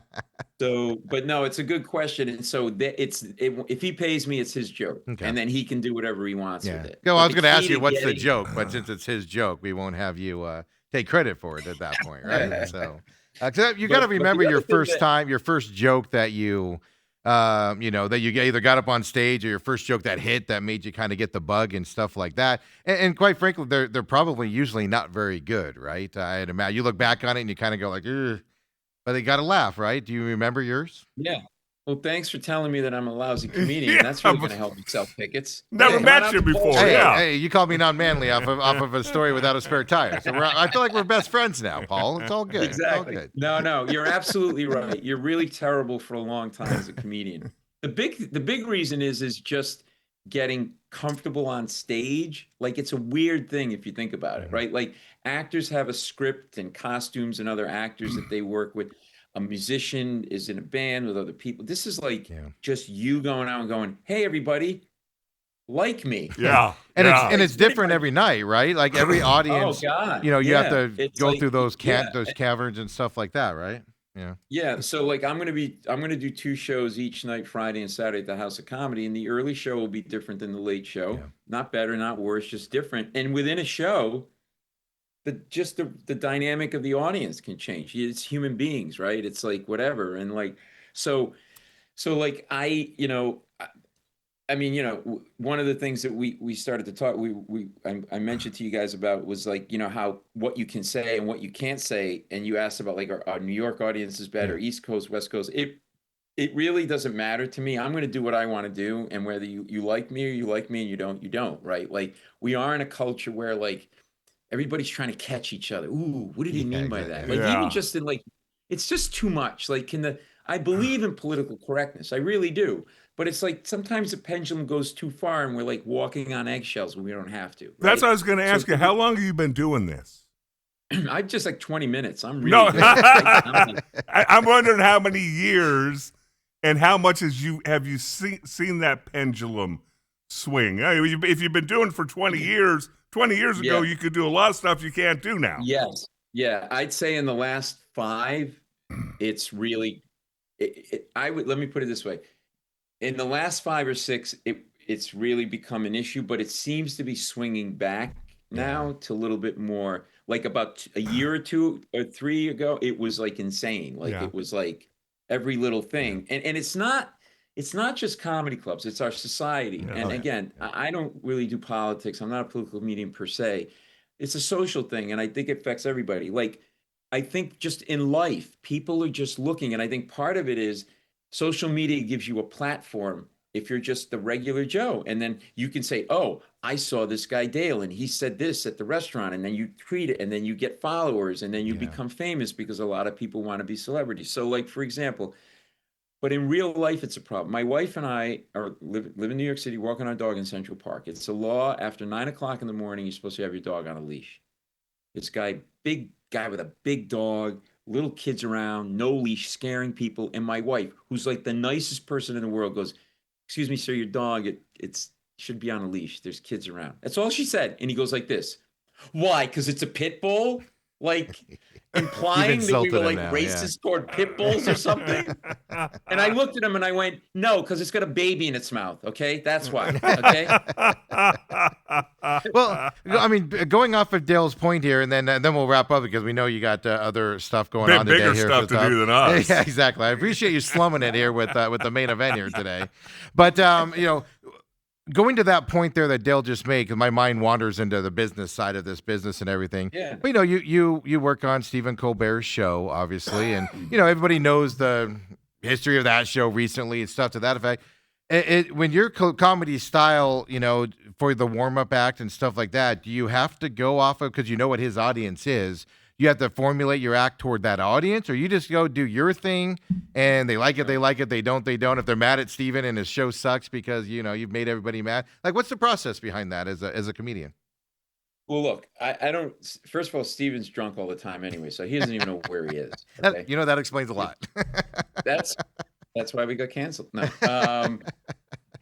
No, I do what I do, and what I do. So I perform on the show. I do stand up on the show a lot. So I a couple of different hats there. If I'm doing a warm up, I don't go out and do a set of jokes. I just talk to the audience, and then I get these stories, and that interaction, along with the kind of stuff I do in my act, led to this Broadway show that I mentioned called Permission to Speak, because I was getting these insanely hilarious, crazy, unbelievable stories from people, because you guys, me, everybody watching and listening, you all have a story. Yeah. If you're over the age of 6, you got a story. Yeah. And so what I do is I just go out and I do my thing. Now, every once in a while, human resources at CBS will get a complaint about something that I said, Yeah.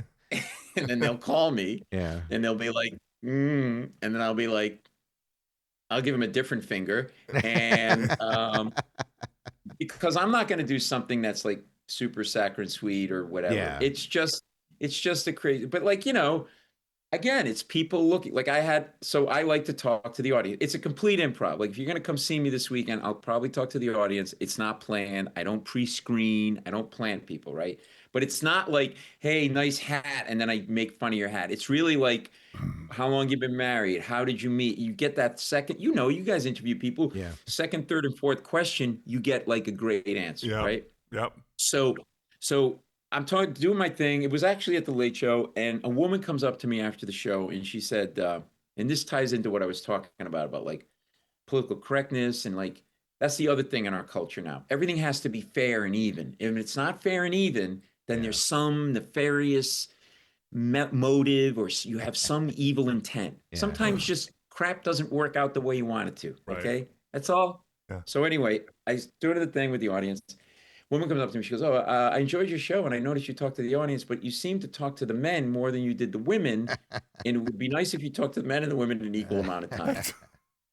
Now, this is a middle-aged woman, not a 20-year-old child. Okay, I go, "Well, listen, ma'am, if I planned it, you would have a point. But this is a complete improv. I have no idea who I'm talking to, when, or why." She goes, "Well, I still think it would be nice if you could talk to the men and women in an equal amount of time." And I said, "This is why I talk to men more than I do women." Okay. And then you got a CBS complaint for some reason after that, right? And The then last, go ahead. she tased me. So, but Yeah, yeah, exactly. So 2 shows Friday, 2 shows Saturday coming up here. I know we're Yep. cutting it close on time here, but I have to bring no, this I'm up. good. I got a couple more Oh, you do? minutes. Okay. I'm good. We can keep The going. the Yeah. gentleman to my right played for the Dallas Cowboys 3-time Super Bowls, played on the Bills. They went to the AFC Championship game. Played at SMU college back with Dickerson. And though you're old enough to remember those SMU teams and stuff like that, at least know about them, and all that. This guy, he does another radio hit on a big program here in town as well called Holmberg's Morning Sickness. We'll give them the plug here. And a few months ago, this guy here, I just gave you his resume. This guy here went on that program and said, "Oh, stand-up comedian's easy. I can do that. I can do it easily." This guy just said Here that. we go. Here we go. You tell. You were giving him Well, how you got into it. He went from being a lawyer Yeah, to I know. stand-up comedian. No, that's why I gave your football credentials, Dale, beforehand. At least he had some corporate stuff he could lean on and everything. So, Paul, give this gentleman some advice on getting started, because we're going to make him. I got with that other show. We're going to make him get up there and do like do a hard 10 coming up here someplace and everything. Hey, and if you need an opener, I'm just saying, might be somebody right here to go. So. I can tell you right now, I've spent a half hour with Dale, and I can say to him right in the eye, "Don't quit your day job. Do not quit your day job." I knew there was something I What do you didn't mean like it's easy? about you. Oh, all you do is you put your little pads on because you don't want to get hurt, and then you, oh, and then you can't even lift the Gatorade bottle yourself. You have to have a little 4-foot guy A girl. squeeze the little Yeah, a water girl. into your mouth. These are my instruments, Paul. You prima donna, you. You know what? Why don't you do that during your stand-up? Like about 3 minutes in, just turn and have a little guy come out and squirt a little Gatorade into your mouth. That might be good. Whoa, okay, I'm ready to go. Oh, goodness. I just had to throw that. Dale probably thought I forgot about that. I've been saving it up, man, since we've talked about you coming on And here. Dale, can I just say something? If Steve is your friend, Yeah. you need to get better friends. Oh, I tell you, with him, I don't We need don't- any enemies. We don't talk after the show. It's like the camera goes off and it's separate See ya. ways, and it's a whole thing, Paul. Right? You're in the entertainment industry. You see that all the time, right? Cameras go off You're and like- just You're like the scatters. John Lennon and Paul McCartney of Phoenix. Yeah. That's what you guys Right? just don't get along anymore. You just don't get So along. when you coming into town, are you still back there working right now, or are you in this good weather now? Is Yeah, what we're I'm doing asking. the late show today. Yeah. I'm doing the late show tomorrow, and I fly in Thursday night. I'll be at your house about quarter of 12. You're Just more- leave the back door open. Am I- Wouldn't mind a little peanut butter and jelly sandwich made for me. I can when leave the get front there. door open for you. You can walk through my front door. You don't have to go to the Just back. so you know, I sleep only in a t-shirt, so I may be wandering around. You know what? Dale's Doing the- comfortable hey. with that. He's been around a lot of naked men. Well, Well, his why whole a I'm life. saying. t-shirt? Why not just be all natural? There you go. Hey, Now I you're got a talking. hallway TV. It's a whole nother bit for an earlier. I got a hallway TV. I got plenty of room for you. So There my you go. problem is By the I'm way, it I'm about sounds an like, hour and a half from where you're performing, so you'd have to leave You live like an hour and a half? yeah, you'd have to leave like Friday. It's about an hour roughly. Yeah, so you'd have to leave like Friday morning to get there for your Friday Well, night I think show, you should so. come to the show, but make sure you bring a spare tire with you. Yeah. No, I'll just call AAA halfway. I'll just hop in an Uber and have them handle it while I'm coming to see you. They're on that side and everything. So Hey, it's out what's there. the over/under on when George Pickens completely implodes as a Cowboy? He seems to be on that path. Here's my impression of George Pickens last week. Yeah. Hey, and remember, he's playing for a contract extension right now. Yeah. Yeah, right. Exactly. Imagine after he gets his money. Oh, don't Listen, get I'm me a started. Patriot. I'm a Patriots fan. We could talk about that all day, but I thought Stephon Diggs was going to be a pain in the ass, but he's been all right so far. Yes, so he I'm has. hoping Well, it's the coaching, right? whatever. The coaches Yeah. had a lot to do with that. Well, hey, just really, since you're in New York, I was not a Brian Daboll fan at all, and I actually grew up a Giants fan because when you grew up here, you were either a Cowboys or a Broncos fan, and I love those Lawrence Taylor teams and stuff like that Yeah. out here and everything. But Brian Daboll, I mean, was it as bad as I think it is with Brian Daboll and the Giants? Are they just that big of a mess right now? Yeah, I mean, apparently he did apparently some of the players on the offensive side of the ball liked him, but he just didn't have that presence on the team. And you got to any NFL team, you have a short fuse where you can not do well, but Right. especially in New York, as you probably know, it's Yeah. like this. Yeah. And so he wasn't great with the press, and and that whole organization, I mean, it's one of the founding organizations, and they've never been. Do you understand what my life is like, guys? I Well- live in New York City. Do you know what 2 games I get every Sunday? Jets. The friggin' Giants and the Jets. Yes. Okay. Hey, we get the Cardinals, buddy. Have you seen Hey, the you Cardinals know, this year? What's that? Yeah, we get the Cardinals. Have you not seen the Oh, Cardinals? I understand. Yeah. But I've been living here a long time. You know what I do on Sundays? I don't get the NFL package. I just go to the local middle school and I watch a football game, and it's better than what I can get on the professional. Yeah, but you got our guy out here, Cam Scatterby, man. He became a legend there in New York while he was playing before he got injured. He's a legend here, coming from Arizona Yeah. State and everything. So No, I know, but I also felt like he was injury or no injury. He felt like he would sort of peak, and then he'd be like, he was never going to be like an true impact player. I think he infused a lot of energy into a mediocre team, and then like he got injured, unfortunately. But you don't carry a team with a guy like that. You know what I mean? But still a good player. But all right, I good, just good miss luck Bill on your show I Friday miss and Bill Saturday night after Belichick. saying that. Yeah. Good luck I at your miss show Bill- saying that. That's all I'm going to tell you I right gotta, now. I gotta help you from the back. Hey, this guy thinks Scatterboo sucks. Yeah, I just lost like 15 people coming Yeah, to see my he show. but more than that, he just showed up on his scooter, for what we call the Territorial Cup here against ASU and U of A. He showed up on his scooter and got a louder ovation than the rest of the team did throughout the whole game and stuff like Did that. he really? So, Well, no, he's a I local. take He's what a I said local god back, here. and Yeah. I think he's a brilliant player, and I take what I said back. Hey, everybody, come to my show. Yeah. Dale's going to do his stand-up. I tweeted out earlier the House of Comedy where you can get tickets for Friday and Saturday night. Friday night, 7:30 and 9:45 p.m. on Friday. 7:30, 9:30 p.m. on Saturday as well. Up there, it's in for everybody. It's in that Desert Ridge area there, up there in North Phoenix and everything up there. And I know it's funny. Like when I say you're coming on, it's just all of a sudden like my girlfriend and a couple other people are like, oh man, we got to get tickets and go. Yeah. And then I'm like, I don't know. Now he's gonna pick me out and pick on me on that thing, and I don't need that in my life. I'm gonna send them. All right, Yeah, I'll buy a you ought ticket. to, what you should do is you should teach a show in communications school about how to host host the show and Yeah. go, yeah, I don't know if I'm Yeah. going to go to your show Yeah, or yeah. not. No, Like, you're the no, this host. is my- You're supposed to say, Oh, I got stories you're galore on supposed to say, this. go. It's an Yeah. amazing show. Yes. This is my point. I'm going to be at your show on one of these shows because women choose it right, regardless. And you're going to be hilarious, and it's going to be fun. And I'm looking forward to it. Steve's about 6'2.5", bald, obviously. He's about 300 pounds. I'm wearing a hat. You can't miss him. I'm wearing a hat You know with what? I'm a big dude, and I'm going to wear a hat with a mullet in the back. So no, I'm just kidding around, but No, it's going to be a fun time, man. I'm looking forward to it. You are. You're Brian Daboll. That's who you are. Maybe that's why I hate him so much. I can yell like him too. I can. If you get on my bad side, I can yell like him also. But hey, Paul, travel safe. Come out, enjoy this good weather this weekend. My last question for you is not between shows, but leading up. So Saturday morning, you're going to wake up, be here in beautiful Phoenix, North Phoenix up there and everything. Weather's way better than anything you're experiencing back there right now and whatnot. Are you doing anything Saturday morning before your night shows? Are you just a hotel guy? I'm doing your shrubs. I'm going to come by, little trim, little. I need them. I appreciate that. Hey, you can throw your Speedo in your suitcase and I hang got a out by the pool. Yeah, I got a pool. That's my danger with You you have a coming. pool? Oh yeah, Yeah. that's Oh my my danger God. of you coming in the backyard. I'm gonna have to Hang wake on. up to Let you. me put this in my phone. Yeah. Give me your address right now. Tell I'll me text your you. exact address.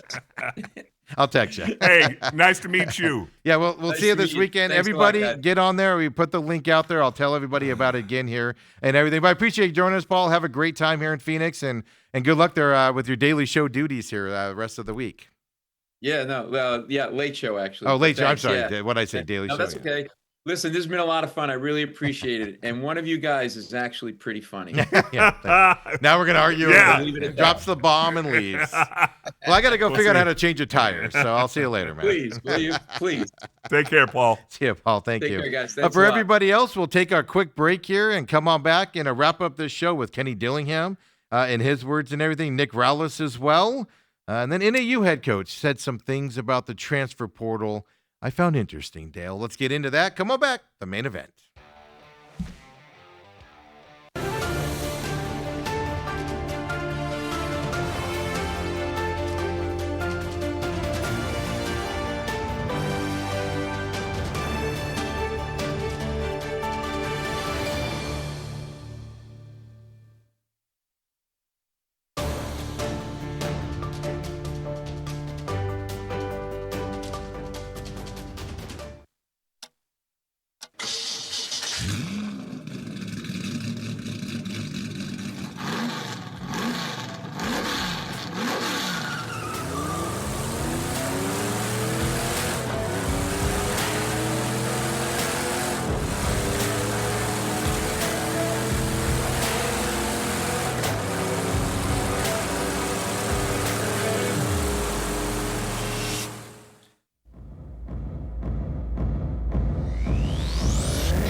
Ooh-wee.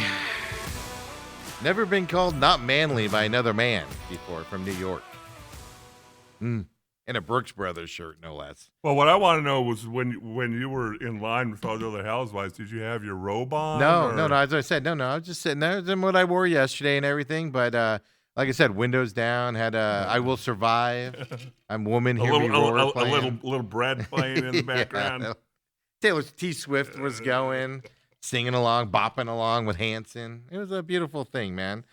Kenny Dillingham talked about ASU and the kids that are going to the portal, their bowl game coming up. As I said, folks, we all know Kenny Dillingham's the coach. He's setting a different standard out there around football because a lot of people don't know. You don't get treated this way in a lot of big-time programs out there. Here's Kenny Dillingham, specifically on the kids entering the portal. They know about them, and, of course, the Sun Bowl coming up. If he has sound, it will be all. Now the sound's going to be all messed up, Dale. Yeah. Oh, no. Okay. Forget about that one. Then. Basically, he said every kid in the portal. This is the 2025 team. Every kid in the portal. This is their team. They're able to come. They're able to practice in this time frame, and they're able to go to the bowl game as well. He's going to invite them there because this is the culmination of the 2025 season, is what he said there. Right. I think it's fantastic attitude because you don't get that anywhere else, at least that we've seen so far. It's going to be fascinating. If you are entering the portal, do you play? That's the question you don't know. They're able to practice. They're able to be with the team. They're able to trade. They're able to, travel there, stuff like that. But that's the thing. Will you play them? Is the question. Go ahead and play it. Kobe does have it here. Go ahead and play it again so we can hear it. 100%. If somebody wants to enter the portal and be a part of our team, they have 100% the ability to be a part of this team. This is the 2025 team. Unfortunately, this is like the bridge in today's era between the 25 team and the 26 team. Right, but this is the 25 kids team. If anybody wanted to be a part and go through prep and play in the game and be a part of this team, they have the right to do that because this is still their team. I think it's fantastic attitude, and I don't know. I just wonder if that wins over some of these kids. Like, if you're that kid that was going to go to Georgia, Kirby Smart probably doesn't act that way to a lot of his players. I'm not saying he's like negative about like Lane Kiffin, if you go into the portal, he wants you no part of the team. I'll just tell you that's who I would keep referring to on that side. But I just wonder if you're a kid coming out and you got a choice between Georgia and Arizona State, and you're like, man, this coach just gets it. He's going to take care of me. He's got my interest in mind no matter what I decide to do. I just wonder if that's in the long term is going to just bring you more kids here. I mean, time will tell. I don't know if we can, put a finger on it or be able to ever quantify it. But I just wonder if that attitude is going to win out in the long term in this day and age of just no loyalty from anybody. Well, again, and what you pointed out a month ago, the fact that there's at least probably close to 7,000 kids in the portal. Yeah. Guess what? There's not 7,000 spots out there. A lot of them are either going back to their existing team. They're just testing the market. Right. Or they're, or they want to get out. And well, I guarantee they take less options. If it was me and I decided I'm just going to dip my toe in the water, but I still like ASU, I'm practicing, but I want to play. I don't want to just prepare for the game. That's what'll be interesting to see. I don't know. Do you play because you go get injured? All of a sudden you don't go someplace else, Well, here's NAU head coach. NAU, of course, Division II team. If you don't know how this works, basically kids will, go to NAU and these Division II schools, work on their game, and some of them move up and transfer into Division I programs and stuff like this and everything. First, let's listen to his words, and then we got stats here for you. This is fascinating for me. NAU head coach on the transfer portal. Well, it's extremely difficult. It's a big challenge. You especially when you do a great job of recruiting, you do a great job of bringing guys in, and you do a great job, as our staff has done, developing players. And when you do that and you have a winning program, people are watching, and it can be a really big challenge. It's been a big problem, I think, in college football. Certainly there's been some guys that have been able to go out and better themselves and have opportunity to earn a lot of money while playing college football at good programs. But I've seen way too many that have, to me, died in the portal because they leave a great situation, and now they're no longer playing.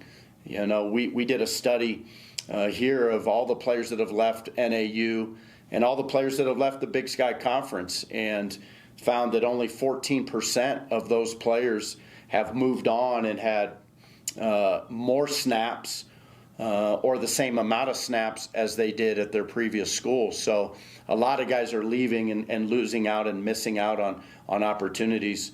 And and I think it's a shame, and we've got to get a handle on this. We have too many agents out there that are giving guys bad information, and so guys at an FCS program like this feel like maybe they have an opportunity to go do more because they're getting bad advice, and I think that's something that we've got to continue to find an answer for and wrap our arms around much better in college football. I mean, the only reason to leave like an NAU is either get more playing time or they're offering a lot more money and you need money at the time. But it's just, you're ruining your college career and your college life, right? You're ruining that in terms of your football career. Most of that, if only 14% of kids leaving NAU or Big Sky schools getting same or less snap, that's not Same that's or not a more. number. Yeah, that's not a number. That's not the idea. Hopefully, you got paid differently over there. Well, Shocking. It's fascinating because I go at it from the high school level. The fact that there's kids here in the Valley who could go up to NAU and play for 4 years. Mm-hmm. Hey, and if you develop good enough, they'll draft you from NAU. Absolutely. Now, NAU can't pay you as much as somebody else, but if you go to Georgia, you go to Alabama, you go to Ohio State, and you find out, yeah, I'm really good for Arizona. And now all of a sudden you're getting in that transfer portal and Yeah. you're all over the place. It's kind of crazy. I love that he put numbers to it. Well, that's the first time I've heard numbers in terms of that from that lower level. But it is fascinating. I mean, you got guys like Dylan Raiola, who looks like he's going to be going to a different school here when they fired his uncle now at Nebraska and stuff. But, how many schools has he been to? Right. He could have gone somewhere, developed. And I say this all the time about Arizona kids, right? Kids that we go to Georgia, generally you don't hear of them again when they go to Georgia or Texas. They go there, they do what they do, and end up transferring back out and coming back down to another level again. Yeah. It's fascinating hearing those numbers. Here, Dale's got to take off to go play some golf here. He's going to go try to change a tire here as well. So while Dale's walking off here, I'm going to play Nick Rallis here yesterday. Oh, I want to hear this. Okay, well, listen and then walk off. Okay. But Nick Rallis yesterday talking about the game plan for the Rams game. Keep in mind, we're making a lot of sense here with Jonathan Gannon and the offensive coordinator Penzing, always saying, oh, we liked what we did. We liked what we did. We just didn't operate. We just didn't do that. Nick Rallis yesterday, folks, defensive coordinator, your Arizona Cardinals. The biggest thing, and I felt it as soon as I walked out of the stadium, probably before that, was did not like the plan, to be honest. Like, I felt like, I didn't give the guys a chance to go out there and execute and win downs.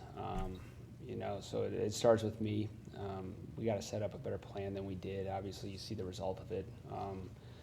Not even close to what we need to do to beat a really good offense. And that goes into the preparations early in the week, how you set it up, how you practice it, what wrinkles you're putting in. And so a lot of layers to what I think that I could have done better, starting with myself, to put our guys in a position to go, compete against really good offense. That's the first time I think we've heard a Cardinals coach take responsibility for something. See you later, Dale. Have fun. He's so disgusted by that, he's leaving.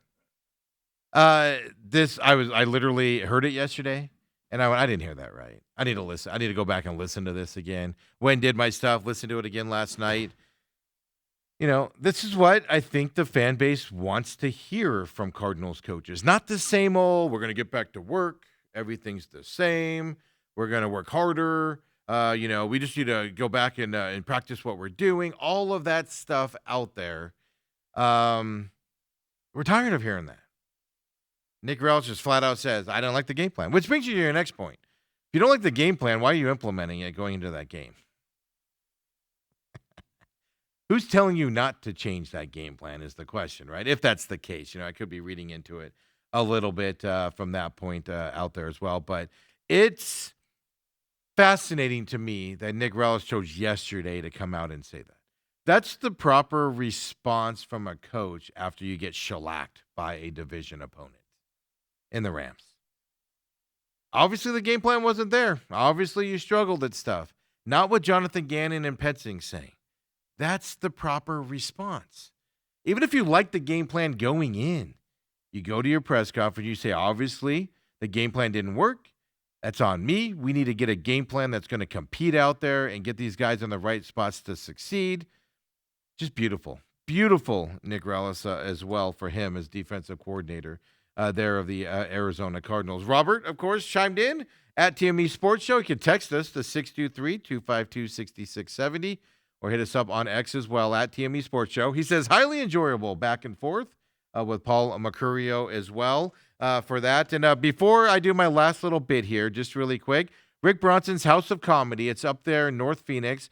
5350 East High Street up there in Phoenix. Friday night, 7:30, 9:40 p.m. as his 2 shows on Friday night. Saturday night, 7:30 and 9:30 p.m. on Saturday as well. I tweeted out the ticket link earlier today at TME Sports Show. Check that out if you like. Of course, otherwise just search House of Comedy and it comes right up for you as well for him. And he chastised me because I said he does crowd. You do crowd work, and he goes, I talk to the audience. I understand the distinction, but it is funny, right? In the worlds that we live in, how it is a part out there as well. He's the opening comedian. If you didn't catch on, he's the opening comedian for that Late Show with Stephen Colbert. Original writer and everything for The Daily Show, which he still works with also as he also does all this stuff. So been around a little bit after his lawyer career, and I could think of nothing more boring than mergers and acquisitions. You're just sitting in a room making sure companies can merge and putting the details together.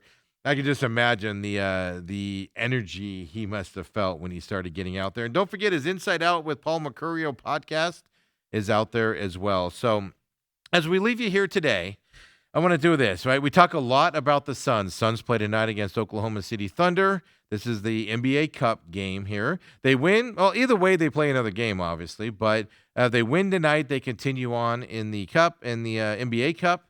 Now it's Oklahoma City. It's in Oklahoma City. Devin Booker is questionable for tonight and everything. Last time they played, there's a 2-point difference here, right, late in this game, and the Suns were in this battle coming up. It's going to Devin Booker's even talking a little bit of smack, saying the secret's out on how they hold and push people and stuff like that. Devin Booker was setting the referees up for tonight's game. Obviously, the Oklahoma City have responded a little bit, didn't like necessarily those comments. So it's going to be fascinating to watch tonight. And look, chances are and odds are Suns are going to lose tonight to the Oklahoma City Thunder. They've lost one game all season. They're a juggernaut. This is going to be fun to watch based off of how they played last time, especially if Booker's back tonight, the way Colin Gillespie's playing, etc. But if you like the way this Suns team plays, hard, fast, running up and down the court, energy and all that, I know ASU's men basketball, they just played NAU last night. And I say just because obviously NAU is a step down for any Division I team out there. And don't forget about the women's basketball team at ASU also. Molly Miller, 10-0 start for them going into the last weekend. And this men's team is a lot of fun to watch as well. They're performing above a level. They were picked last in the Big 12 is where they're supposed to finish, according to everything out there. Well, they go out there, they do NAU. If you haven't seen a game, they're a lot like the Suns. They rush the field, they rush the court up and down. In that game against Oklahoma, they struggle like a minute something into the game. Bobby Hurley subs all the starters out, puts on bench guys, and they go on this huge run and end up blowing Oklahoma out on Friday night. It's working right, and these kids are likable. So I'm going to show you this clip here. Last night after the game, we got 2 ASU players here on the podium. First one, Alan Makuba and Marcus Adams here in this. ASU, if you don't know, got 2 first-place votes, I believe it was, in this week's AP poll. This is the poll where Arizona is number 1. Arizona State got 2 votes, which if you're voted to pick last in the Big 12 and you're getting 2 votes, and now you're overperforming on what you're doing. These 2 players take the podium yesterday. Let's check in with them and see what they have to say about this year's team. We're just here to play ball. It don't matter. It's just rankings, We came from mid-majors, most of us. All of us. JUCO, all of us, yeah. All of us. NAIA, JUCO. We just got that chip on the shoulder, so we just came here to ball. You're going to get more votes. Once Big 12 play starts and once we get undefeated this December, we're going to get much more votes. For sure. I mean, just look at that. Confident bunch. Do you see any stress on them at all? Hey, you heard them say it. We're from mid-majors. Nobody expects anything from us. We're just going to go out there and play and have some fun and play. And they're getting victories. They're getting things. Even when they lose, they're a fun team to watch as well. Like Big 12 is going to be a juggernaut. Obviously, it usually is. If it's not the hardest conference in the NCAA, it's definitely up there as one of the top 2, right? You got Houston, obviously, Arizona, obviously, in that level. And those are just the 2, that are highly ranked and you know about week in and week out and stuff. You still have Kansas in this conference and everything like that. So I'm not saying they're going to go on a run and win the conference or do anything to that effect, but they're a fun team to watch, folks. It's been a long time since we can say an Arizona State men's basketball team was fun to watch. Even to the point where Bobby Hurley's actually fun to watch a little bit this year as well. You know, they were in that game against Gonzaga earlier, who's obviously done a lot of good as well. So I'm just passing it along to you guys out there as we end up this show. Dale says I always end the show negative. He's not wrong. There's a lot of negativity out there, at least around the sports side of things. But leave you with some positivity here. This Suns team is fun to watch. Win or lose, it'll be a fun game to watch tonight. And this ASU team, men's basketball team, is fun to watch. So is the women's team also, but fun to watch.